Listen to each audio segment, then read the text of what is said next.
शङ्करांश भूम शङ्करार्यपीठसद्गुरून् शुद्धसत्त्वभासुरान् सुवर्त्मनीतभूसुरान् सर्वभूतसौख्यदान् क्षमाकरान् यतीश्वरान्। प्रज्ञानां सुप्रधानैः स्थिरचरनिकरव्यापिभिर्व्याप्य लोकान् भुक्त्वा भोगान् स्थविष्ठान् पुनरपि दिशनोद्भासितान् कामजन्यान् पीत्वा सर्वान् विशेषान् स्वपिति मधुरभुं मायया भोजयन्नः मायासङ्ख्यातुरीयं परममृतमजं ब्रह्म यत्तन्नतोऽस्मि। यो विश्वात्मा विदिजविषयान् प्राश्यभोगान् सविष्टान् पश्चाच्चान्यान् स्वमतिविभवान् ज्योतिषा स्वेन सूक्ष्मान् हित्वा सर्वानेतान् पुनरपि शनैः स्वात्मने स्थापयित्वा हित्वा सर्वान् विशेषान् विगतगुणगणः पार्वसौ न स्तुरीयः।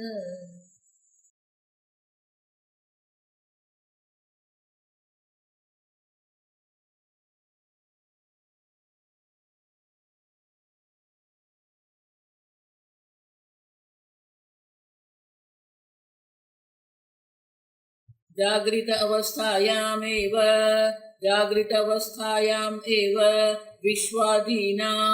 विश्वादीनां त्रयाणाम् अनुभव प्रदर्शनार्थः अयं श्लोकः।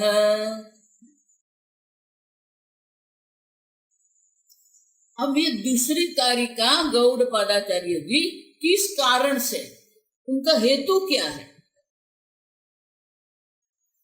भले हम देख के गए ये जागृत अवस्था है, ये स्वप्न अवस्था है, ये सुषुप्ति अवस्था है।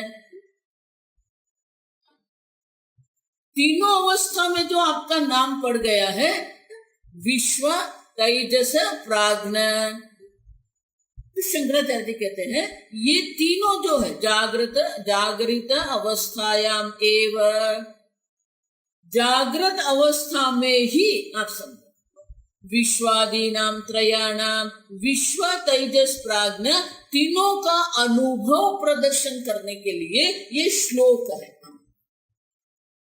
जागृत अवस्था में ही ये तीनों का अनुभव है हमें, जागृत अवस्था में ही विश्व है, जागृत अवस्था में ही तेजस है, जागृत अवस्था में ही प्राज्ञ है। आप समझो तीनों का अनुभव हमें होता है। स्वप्न अवस्था में तेजस का अनुभव है। अब समझो तो ये तीनों का अनुभव एक ही अवस्था में कैसे हमें होता है ये दर्शाने के लिए ये श्लोक है। ये बहुत सुंदर है श्लोक कारिका। दक्षिणाक्षिमुखे विश्वः मनस्त्यन्तस्तु तैजसः आकाशे च हृदि प्राज्ञः त्रिधा देहे व्यवस्थितः।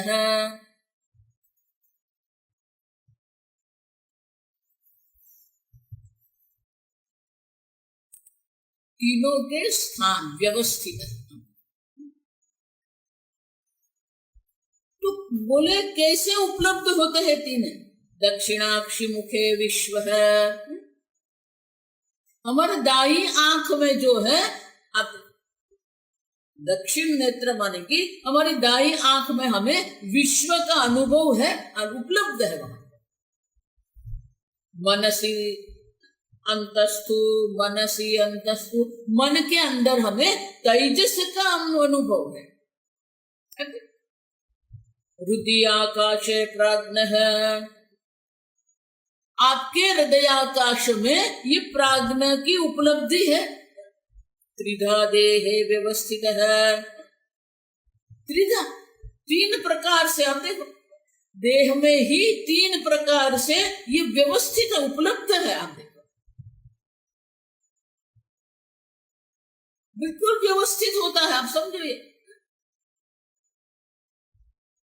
और इसीलिए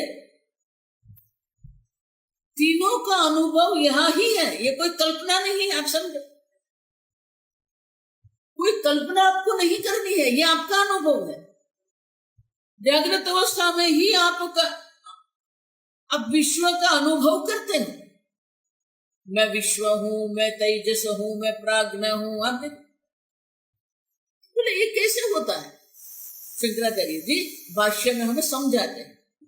दक्षिणम अक्षि एव, दक्षिणम अक्षि एव, मुखम तस्मिन् प्राधान्येन, मुखम तस्मिन् प्राधान्येन द्रष्टा द्रष्टा स्थूलानां विश्वः अनुभूयते, स्थूलानां विश्वः अनुभूयते।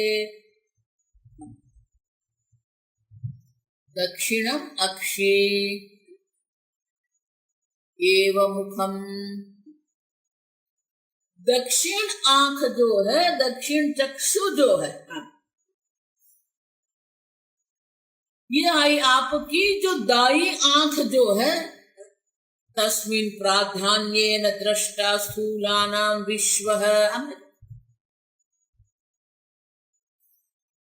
स्थूलानां विश्वः, ये जो स्थूल जगत है, स्थूलानां प्राधान्येन, स्थूल जगत की प्रधानता से ये विश्व है, जो दृष्टा जो है, आपकी दाई आंख में जो दृष्टा है, उनका स्थूल जगत के अनुभव की प्रधानता से वो विश्व है। अनुभूयते, विश्व का अनुभव होता है। तो बोले ये तो गौड़पादाचार्य जी कहते हैं, और आप ये गौड़पादाचार्य जी जो कह रहे हैं वो आप हमें कह रहे हैं। तो शंकराचार्य जी इनके लिए बृहदारण्यक उपनिषद का अवतरण करते हैं। इंदः इंदः ह वै नाम एषः, इंदः ह वै नाम एषः, यः अयं दक्षिणे अक्षन्, यः अयं दक्षिणे अक्षन् पुरुषः, पुरुषः इति श्रुतेः, इति श्रुतेः।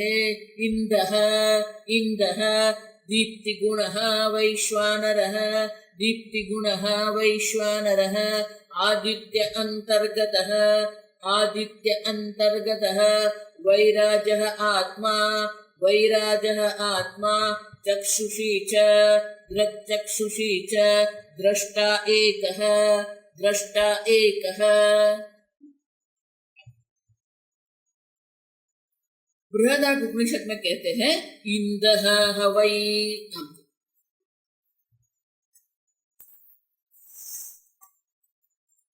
इंदः वै, इंध माने क्या है? इंध माने कि फ्यूअल। अग्नि प्रगटाने के लिए हमें जो ईंधन चाहिए, लकड़ी जो है वो ईंधन है, इंदः। वो प्रज्वलित करते उसे इंदः कहते हैं, माने जो प्रकाशमान है, इंदः।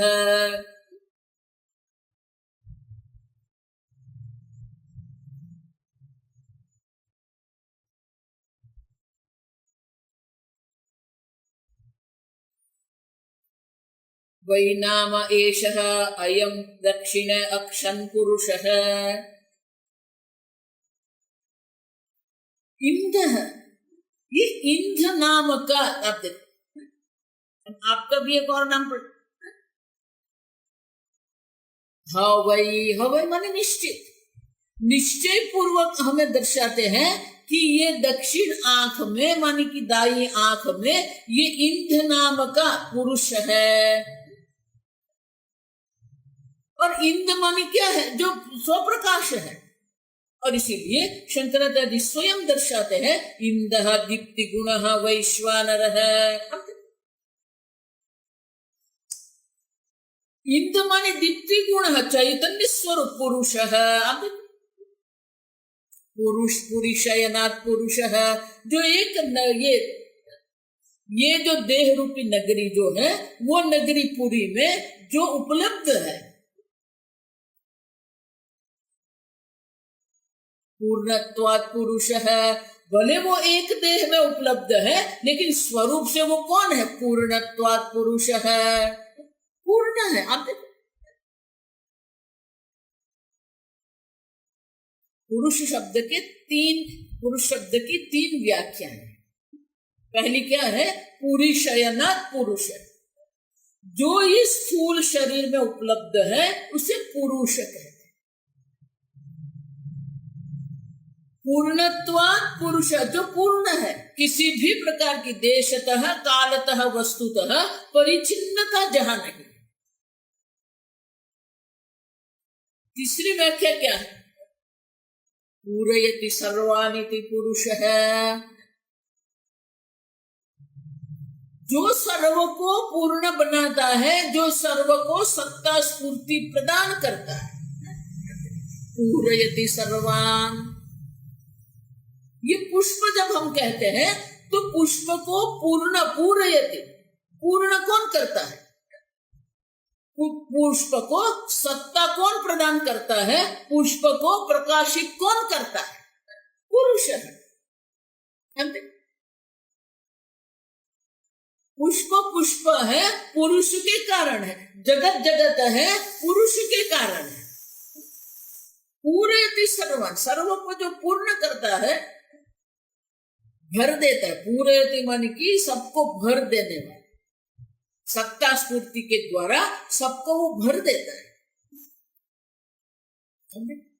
माने कि सबका जो अधिष्ठान है वो पुरुष है। वही जो सबका अधिष्ठान, जो पूर्ण पुरुष है, वो आपके ही हृदय में उपलब्ध है।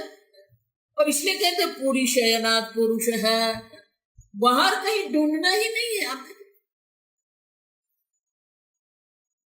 और वो जो पुरुष है वो क्यों है? इंदः दीप्ति गुणः वैश्वानर है।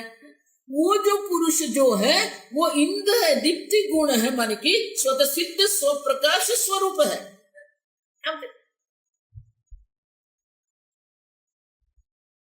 वैश्वानर, जो इस उपनिषद में जिसको हम वैश्वानर ऐसा कहते हैं,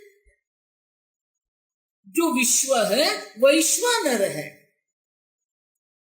उतना ही नहीं, आदित्य अंतर्गतः वैराजः आत्मा चक्षुषी च दृष्टा एकः। अध्यात्म अधिदैवयोः एकत्वात् आदिदैविकः गुणश्च चक्षुषे अपि आध्यात्मिके संभवति।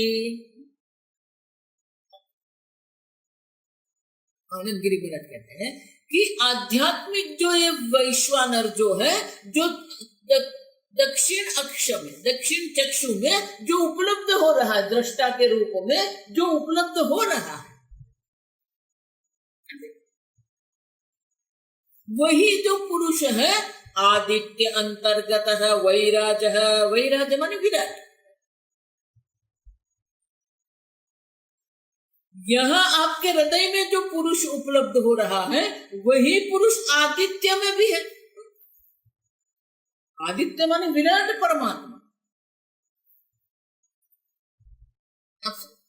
जो आदित्य में जो पुरुष है वही आपकी आंख में इंद्र के रूप में, दीप्ति गुण के रूप में, अब प्रकाश स्वप्रकाश स्वरूप से उपलब्ध हो रहा है। दृष्टा एक है, यथा सूर्यः सर्वलोकस्य चक्षुः। संपूर्ण ब्रह्मांड को प्रकाशित करने वाला, संपूर्ण ब्रह्मांड को देखने वाला, दर्शन करने वाला जो है वो आदित्य है। आपके वही आदित्य जो है आपकी दाई आंख में उपलब्ध हो रहा है। देखो ये दक्षिण अक्षी पुरुष है, उपासना है विशेष प्रकार।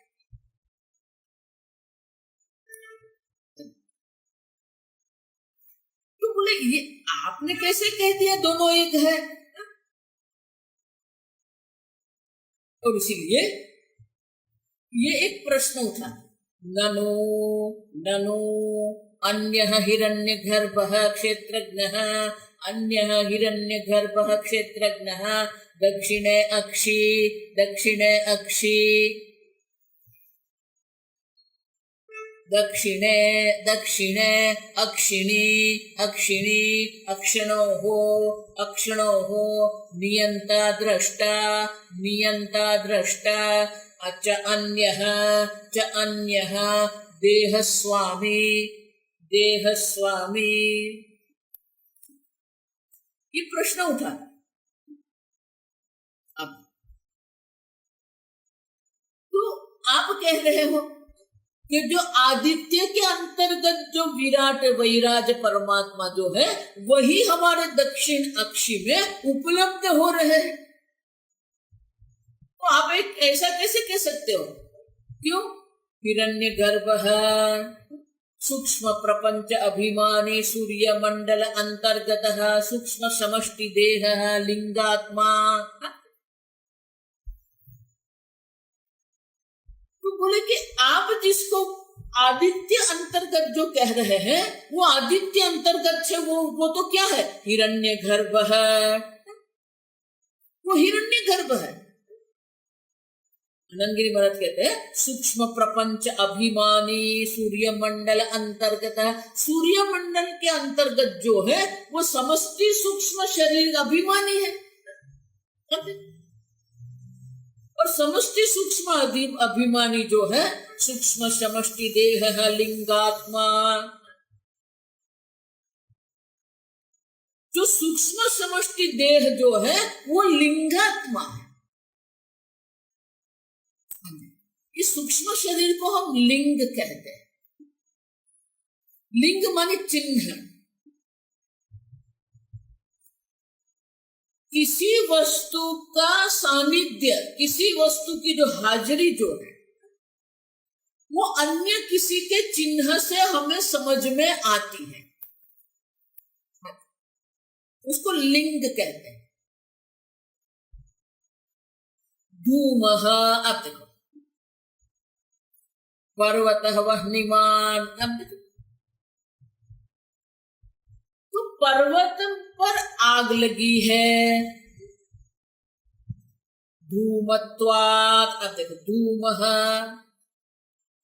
तो अग्नि, पर्वत पर अग्नि है, उनके लिए लिंग कौन बन गया? ये धूमः। धुआं जो वहां हमें दिख रहा है, पर्वत पर हम जो धुआं देख रहे हैं वो धुआं लिंग है। किसके लिए? अग्नि के लिए। अब देखो उसी प्रकार से ये सूक्ष्म शरीर जो है वो लिंग है। क्यों? क्योंकि आप जो दीप्ति गुण है, दीप्ति प्रकाश है, गुण यस्य इति दीप्ति गुण पुरुषः। स्वप्रकाश चैतन्य ये आपका स्वरूप है। लेकिन वो स्वप्रकाश चैतन्य जो आपका स्वरूप है वो हमें कैसे पता चलेगा? हमें चैतन्य सर्वव्यापी है। सच्चित जिसको हम कहते हैं वो सच्चित सर्वव्यापी है, एक देह में नहीं है। लेकिन चैतन्य है वो कहां हमें उपलब्ध हो रहा है? चक्षुषी। अब देख के गए इस जगत में दो प्रकार की वस्तु है, जड़ और चेतन। ये टेबल जिसको हम कहते हैं, ये लैपटॉप जिसको हम कहते हैं, ये कुर्सी जिसको हम कहते हैं, ये द्वार जिसको हम कहते हैं, ये सब जड़ है। ये मनुष्य शरीर है, चींटी है, हाथी है, पशु है, पक्षी है, ये सब चेतन है। आगे हम देख के गए तो जड़ और चेतन का जो भेद है, अगर चैतन्य सर्वव्यापी है तो ये जड़ टेबल जिसको हम कहते हैं वहां पर भी चैतन्य तो है। आप देखो अगर चैतन्य यहां है, जड़ टेबल में अगर चैतन्य है तो वो चैतन्य हमें उपलब्ध क्यों नहीं हो रहा है? चैतन्य तो है यार। देखो इसलिए मैं कहती हूँ जो सुन रहे हैं ना उनकी अनुभूति करो आप।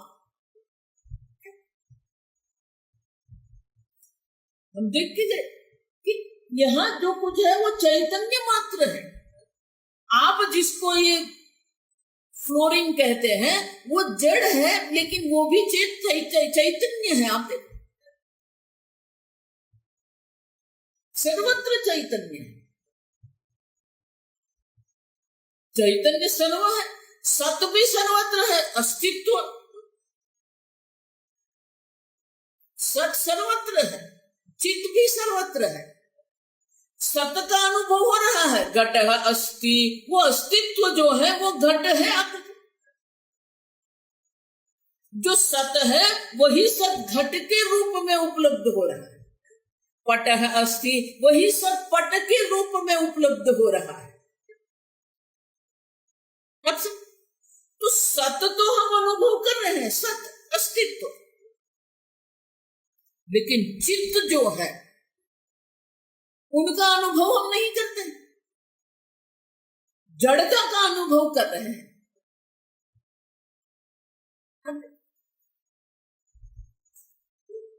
और इसीलिए मैं पुनः पुनः आपको कह रही हूं, चैतन्य जो है वो एक ही स्थान पर उपलब्ध है, वो है आपका हृदय। हृदयाकाशे हम देखिए, आपके हृदय आकाश में ही वो उपलब्ध है। सत्यम ज्ञानम अनंतम ब्रह्म। अब यो वेद निहितं गुहायाम, जो उसे अपने हृदय गुहा में जो जानता है, यह वेद। ब्रह्म सर्वव्यापी है, ब्रह्म सर्वत्र है, लेकिन उनका ज्ञान जो है वो कहाँ होता है? यह वेद। अब देखो तैत्तिरीय उपनिषद, आपके हृदय गुहा में ही उनका ज्ञान है, आपकी बुद्धि में ही उनका ज्ञान है। देखो इसलिए कहते ये जितने भी बोल रहे हैं ना, बियॉन्ड द माइंड, आप समझिए ठीक से, मन से परे जाने की आवश्यकता नहीं है। मनसा एव उपलब्ध, मनसा एव आप्तव्यम, मन के द्वारा ही इसे जानना है। अब समझे, चैतन्य जो है वो चैतन्य जो है एक ही स्थान पर उपलब्ध है, वो है आपका सूक्ष्म शरीर। और सूक्ष्म शरीर में वो चैतन्य उपलब्ध हो रहा है। क्यों उपलब्ध हो रहा है? क्योंकि वो चैतन्य स्वरूप सात्विक पंचमहाभूत से उत्पन्न हुआ है, और सात्विक पंचमहाभूत से उत्पन्न होते हुए वो स्वच्छ है, निर्मल है। वो सात्विक जो अंतःकरण आपका है, उसी में ये जो चैतन्य स्वरूप आत्मा है उनका प्रतिबिंब पड़ता है।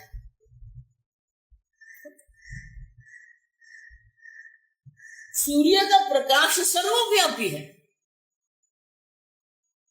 सूर्य का प्रकाश जो है ये दीवार पर भी पड़ता है, दीवार से वो परावर्तित होता है।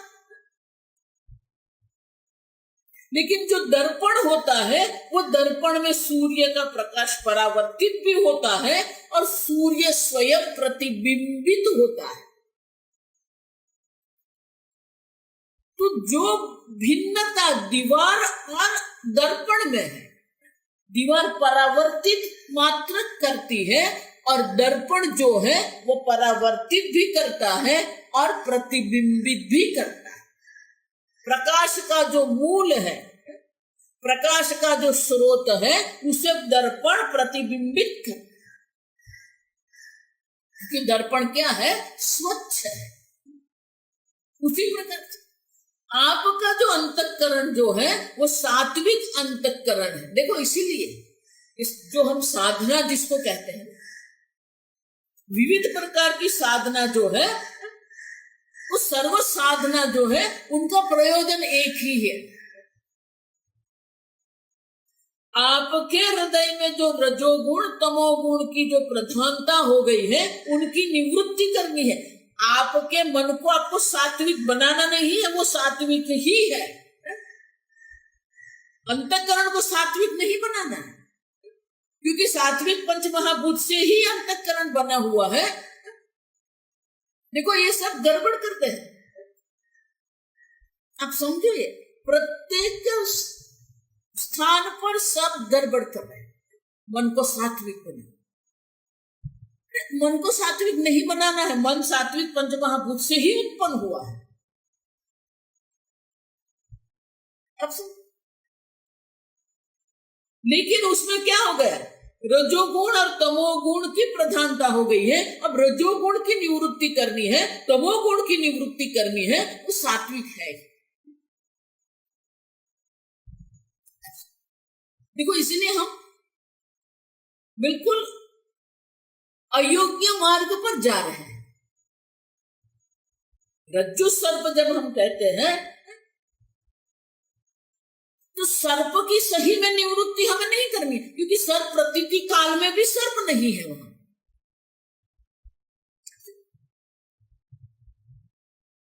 उसी प्रकार मन को सात्विक नहीं बनाना है, मन सात्विक ही है। और वही जो सात्विक मन जो है, वो सात्विक मन दर्पण समान है, और इसलिए उसमें चैतन्य का प्रतिबिंब पड़ता है, जिसे हम चिदाभास कहते हैं।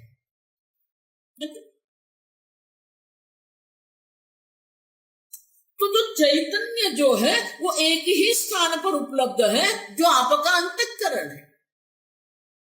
आपके अंतःकरण में वो चैतन्य अभिव्यक्त हो ही रहा है। यो वेद निहितं गुहायाम परमे व्योमनि, व्योमनि आकाश है, आपके हृदय आकाश में ही ये उपलब्ध हो रहा है। आप समझो,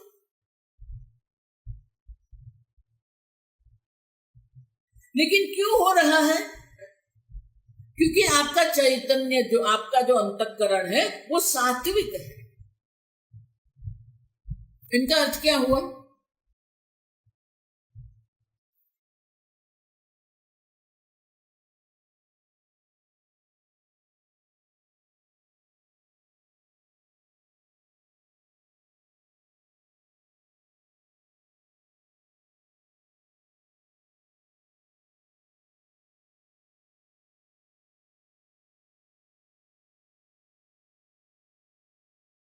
और इसीलिए सूक्ष्म शरीर को हम लिंगात्मा कहते हैं। अन्य कोई अर्थ मत करना। लिंग माने चिन्ह, चैतन्य का अस्तित्व जो चैतन्य को अभिव्यक्त करता है, चैतन्य को प्रतिबिंबित करता है।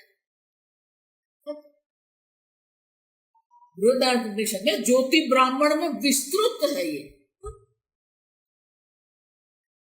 आत्मा स्वयं ज्योति है, वही स्वयं ज्योति जो है मन में प्रतिबिंबित होती है, मनोज्योति ही।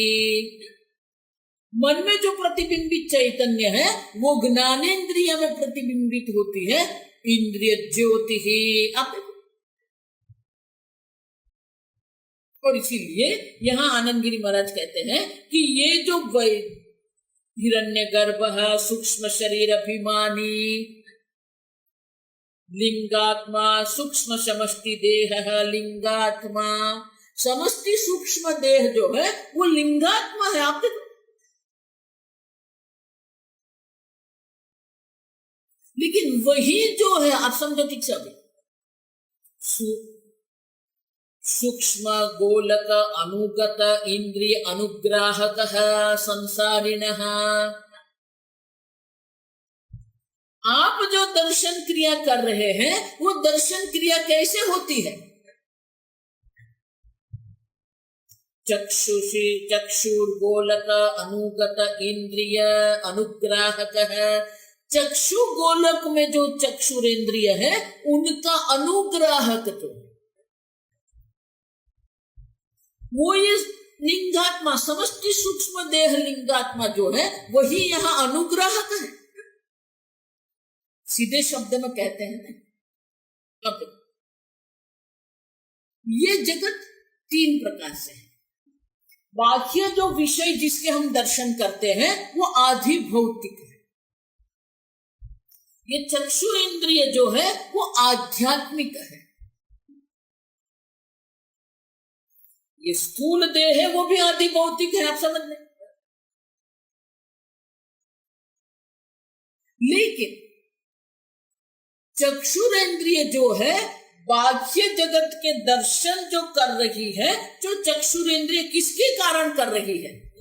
सूर्य देवता के अनुग्रह से ही वो दर्शन क्रिया करती है। दिग् देवता के अनुग्रह से ही ये कर्णेंद्रिय जो है वो श्रवण क्रिया करती है। प्रत्येक इंद्रिय के अनुग्राहक देवता है, जिसे हम आधिदैविक जगत कहते हैं। ये मैं बोल रही हूं, आप देखो, ये जो वाणी है, तो वाणी का अनुग्राहक देवता अग्नि है। आप समझे? देखो, इसलिए मैं कहती पुनः पुनः कहती हूं, कोई अहंकार मत करो। जब तक सूर्य नारायण का अनुग्रह नहीं होता है तब तक आप दर्शन क्रिया कर ही नहीं सकते हो। अग्नि देवता का अनुग्रह नहीं है, आपके कंठ से कोई ध्वनि शब्द निकल ही नहीं सकता। किसके लिए आप अनुग्रह, आप किसके लिए आप अभिमान करते, किसके लिए आप अहंकार करते? कई लोग हैं उसको इतना अहंकार है ना,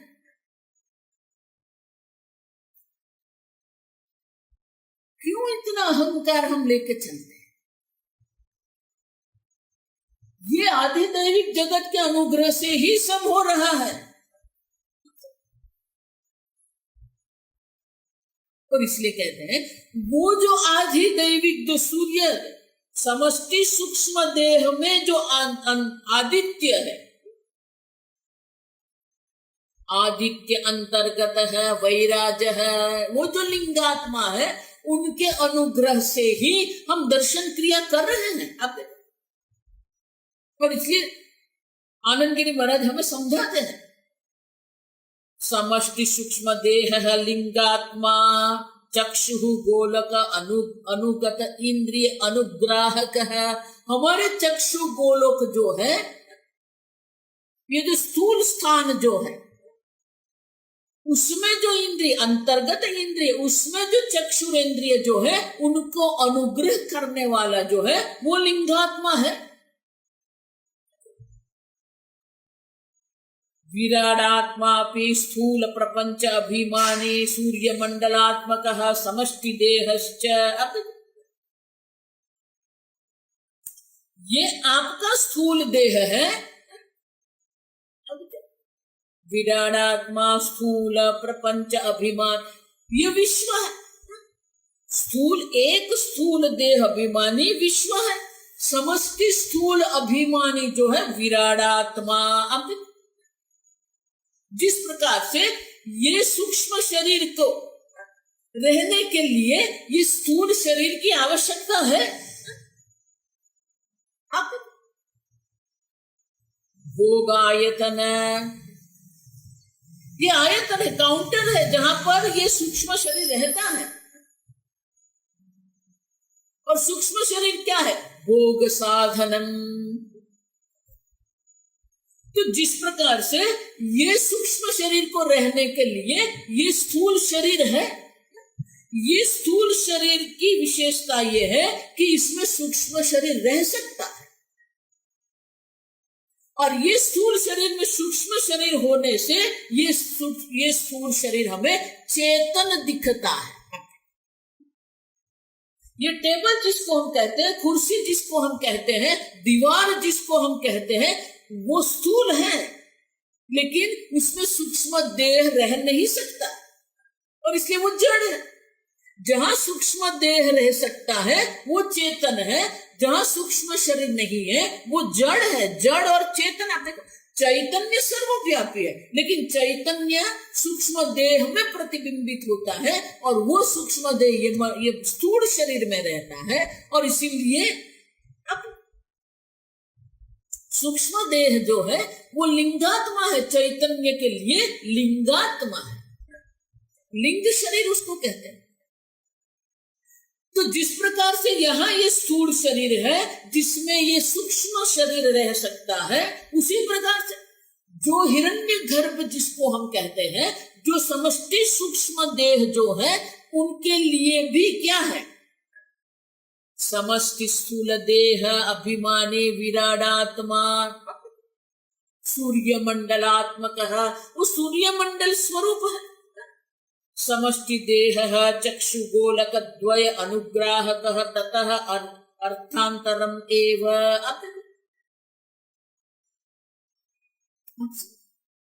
यहाँ ये स्थूल शरीर है, वह एक व्यष्टि स्थूल शरीर जो है, उसी में व्यष्टि सूक्ष्म शरीर है। उसी प्रकार से जो ये विराट परमात्मा जो है, समष्टि स्थूल देह जो है, उसी में ये समष्टि सूक्ष्म शरीर हिरण्य गर्भ उपलब्ध है। आप समझे? और इसलिए शंकराचार्य जी कहते हैं हिरण्य गर्भ है। अब तो वो जो आदित्य अंतर्गत जो है वैराज विराटमा आत्मा जो है, चक्षुष च दृष्टा एक है। तो आप ये कह रहे हो हिरण्य गर्भ है, प्रश्न कहां पर है, एक है दृष्टा। आप एक दृष्टा कैसे कह सकते हो? वो तो समष्टि हिरण्य गर्भ है, ये व्यष्टि क्षेत्रज्ञ है। आप तो व्यष्टि क्षेत्रज्ञ जो है वो समष्टि हिरण्य गर्भ कैसे हो सकता है? ननु हिरण्य गर्भ क्षेत्रज्ञ है। और क्षेत्रज्ञ क्या है? व्यष्टि देह दक्षिण चक्षुषी व्यवस्थित दृष्टा। ये क्षेत्रज्ञ जो है वो व्यष्टि देह एक स्थूल शरीर में उपलब्ध है, जो उनकी दक्षिण चक्षुषी दाई आंख में वो उपलब्ध है, उसको दृष्टा कहते हैं। चक्षुषः करणानाम नियंता कार्यकरण स्वामी ताभ्याम। लेकिन चक्षुषो हो करणानाम नियंता,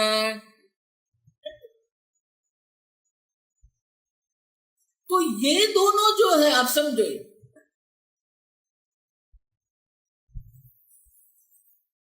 समष्टि सूक्ष्म देह में जो है आदित्य, व्यष्टि सूक्ष्म देह में चक्षुरेंद्रिय,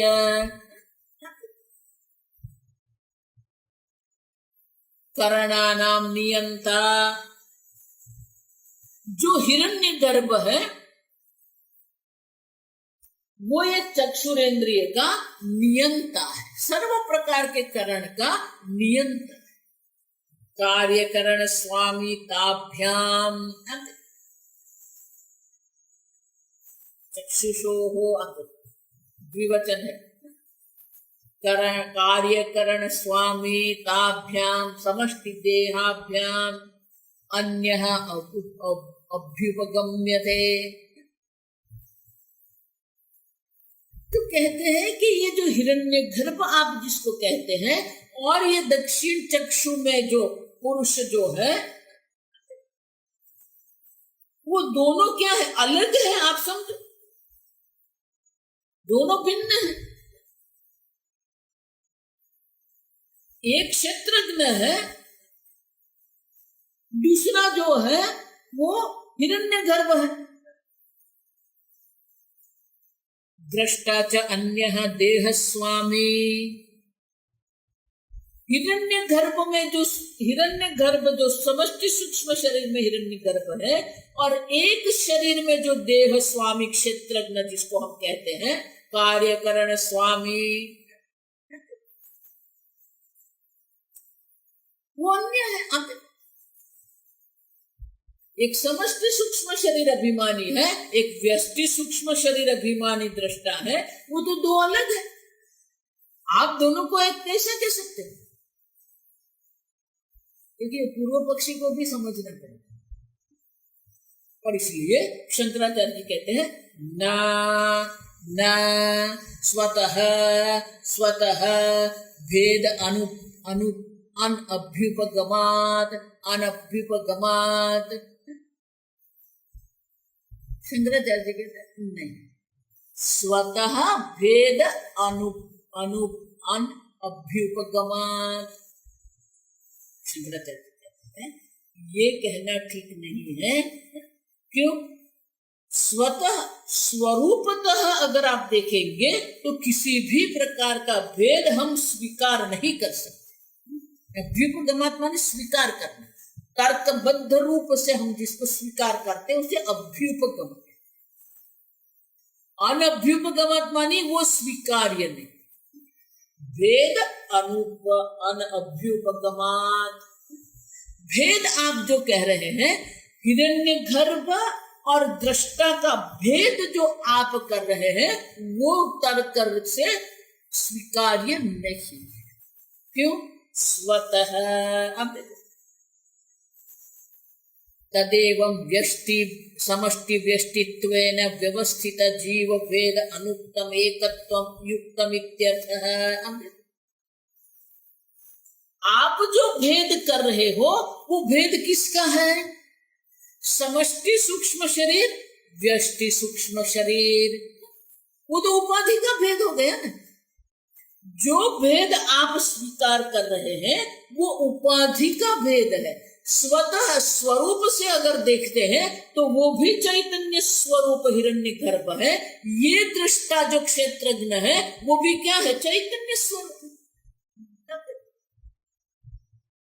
स्वरूप से तो दोनों एक ही है, उपाधि से भेद है। एक समष्टि उपाधि है, दूसरी व्यष्टि उपाधि है। तो समष्टि और व्यष्टि के रूप में हम भेद देख रहे हैं, लेकिन स्वरूप से अगर हम देखते हैं तो दोनों एक ही है।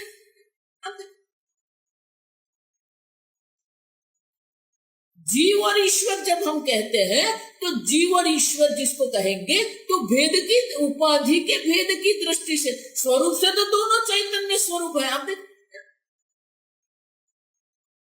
अब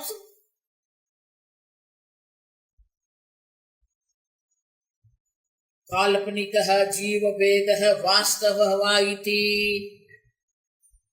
आप जो कह रहे हो ये भेद जो है सूक्ष्म शरीर, समष्टि सूक्ष्म शरीर और व्यष्टि सूक्ष्म शरीर में भेद है, तो प्रश्न ये उठता है आप जिस प्रकार के भेद की बात कर रहे हो वो भेद वास्तविक है या काल्पनिक है? देखो आनंद गिरी महाराज काल्पनिकः जीव भेदः वास्तवः वा इति विकल्प्य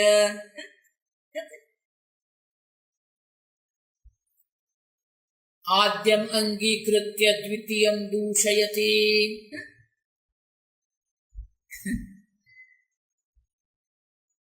महाराज कहते हैं आद्य माने पहला, पहला जो हम कहते काल्पनिक भेद है उसको हम अंगीकार करते हैं।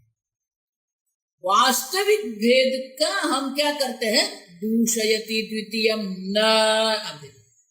आनंद गिरी महाराज कहते हैं ये न शब्द के द्वारा शंकराचार्य जी कहते हैं वास्तविक रूप से कोई भेद नहीं, काल्पनिक भेद, उपाधिगत भेद हम स्वीकारते हैं। उपाधिगत तो ये अल्प उपाधि है, वो समष्टि उपाधि है। तो काल्पनिक भेद को हम स्वीकारते हैं, वास्तविक भेद को हम स्वीकारते नहीं। अब ये आप कहां से लाए काल्पनिक भेद और वास्तविक भेद?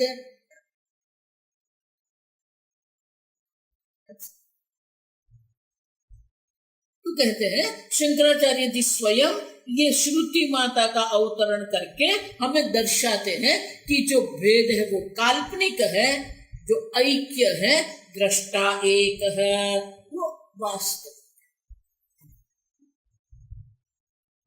वेद वास्तविक नहीं है, ऐक्य वास्तविक है, वेद काल्पनिक है। तो बोले कैसे? तो बृहदारण्यक का मंत्र जो है वो उच्चारण करते हैं पड़ेगा। एको देवः सर्वभूतेषु गूढः सर्वभूतेषु गूढः इति श्रुतेः एकः देवः। देवः माने क्या है? द्योतनात्मकत्वात् देव। देखो, प्रत्येक संस्कृत शब्द की अपनी व्याख्या है। आप अपने मन से कोई अपना अर्थ नहीं कर सकते। देव माने क्या है?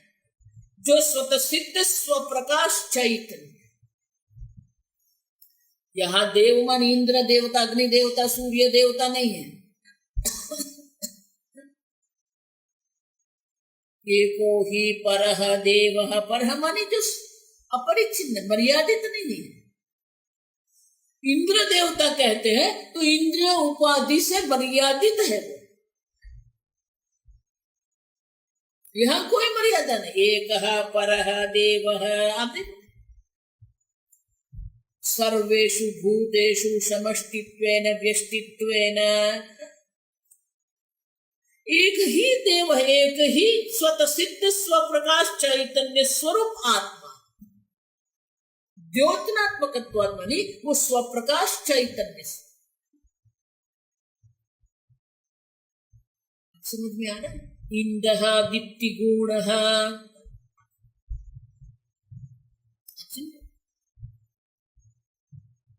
ये दक्षिण अक्षी जो पुरुष वो इंद है, दीप्ति गुण है, चैतन्य स्वरूप है। एकः देवः सर्वभूतेषु गूढः। एक ही चैतन्य स्वरूप आत्मा है, सर्वभूतों में वो गूढ़ है, छुप गया है।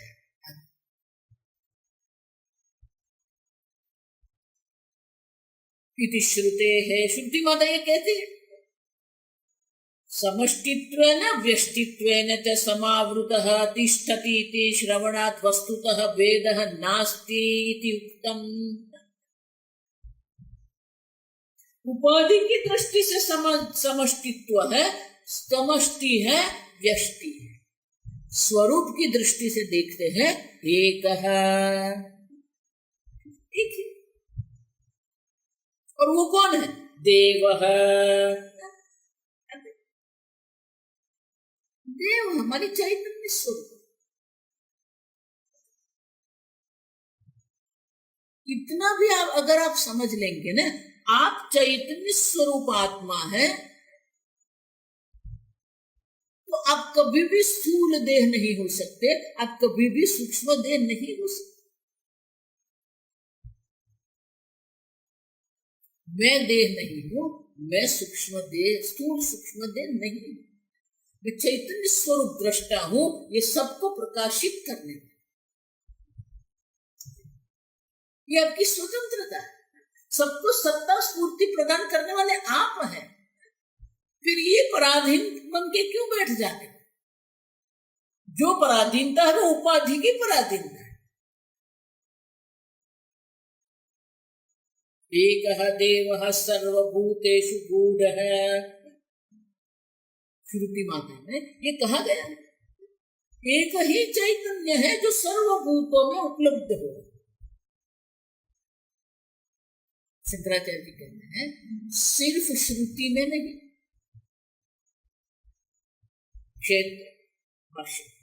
क्षेत्रज्ञं चापि मां विद्धि, क्षेत्रज्ञं चापि मां विद्धि, सर्वक्षेत्रेषु भारत, सर्वक्षेत्रेषु भारत, अविभक्तं च भूतेषु, अविभक्तं च भूतेषु, विभक्तमिव च स्थितं, विभक्तमिव च स्थितम् इति स्मृतेः, इति स्मृतेः। शंकराचार्य कहते हैं, भगवतः वचनात्, ये भगवान का वचन है, ये भगवान की वाणी है, भगवान का उपदेश है। क्षेत्रज्ञम चापि मां विद्धि सर्व क्षेत्रेषु भारत। देखो देख के गए, सायंकाल गीता अध्ययन हो रहा है ना, भगवान स्वयं कह रहे हैं सर्व क्षेत्र में जो क्षेत्रज्ञ जो दृष्टा जो है वो मैं हूं।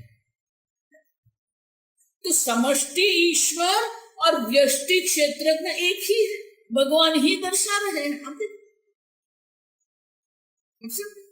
सर्वेषु क्षेत्रेषु व्यवस्थितम् माम ईश्वरं विद्धि भगवतः वचनाच्च तात्विक भेद असिद्धि इति आह। वास्तविक भेद है ही नहीं, काल्पनिक भेद है। वास्तविक भेद कभी भी आप सिद्ध नहीं कर सकते हो, क्योंकि भगवान स्वयं कह रहे हैं कि सर्व भूतों में जो, सर्व क्षेत्र में जो क्षेत्रज्ञ है वो मैं हूं। सर्वेषु भूतेषु क्षेत्रज्ञ च आत्मा एक कथम तर्हि प्रतिभूतम भेद प्रथा इति आशंक्य। नहीं, ये एक कहा है। क्यों? सर्वेषु भूतेषु क्षेत्रज्ञ, तो क्षेत्रज्ञ तो अनेक हो गए, आप एक एक क्यों करते रहते हैं?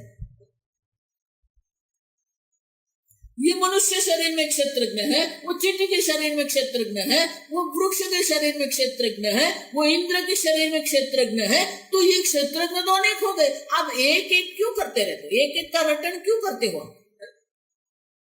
और इसलिए भगवान कहते हैं अविभक्तम च भूतेषु विभक्तम इव च स्थितम।